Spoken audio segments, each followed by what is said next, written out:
That is about as complex a way of raising the subject of Kosovo as I've ever heard, actually. I don't think we need to go over the whole issue of Kosovo. It is a very tough issue. It's a tough issue in this country. There are key dates in it, 1999, 2000, 2008.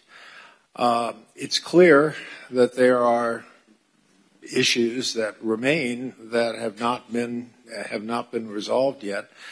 I think the European Union is trying very hard to address these things. I think this Brussels process does have the ingredients does have the elements basically on the table for what needs to be finally done. I mean, there needs to be some clarity. If you're a Serb living in northern Kosovo, you need to know what your life is going to look like. You need to know what will be within your local scope to deal with, what will be handled by in Pristina.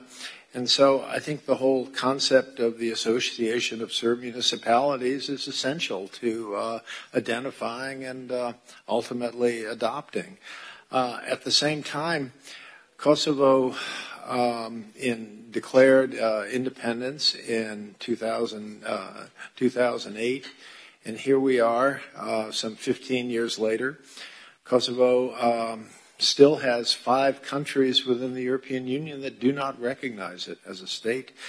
And there are many other countries in the world that don't recognize Kosovo. So Kosovo needs a greater capacity to be an international player.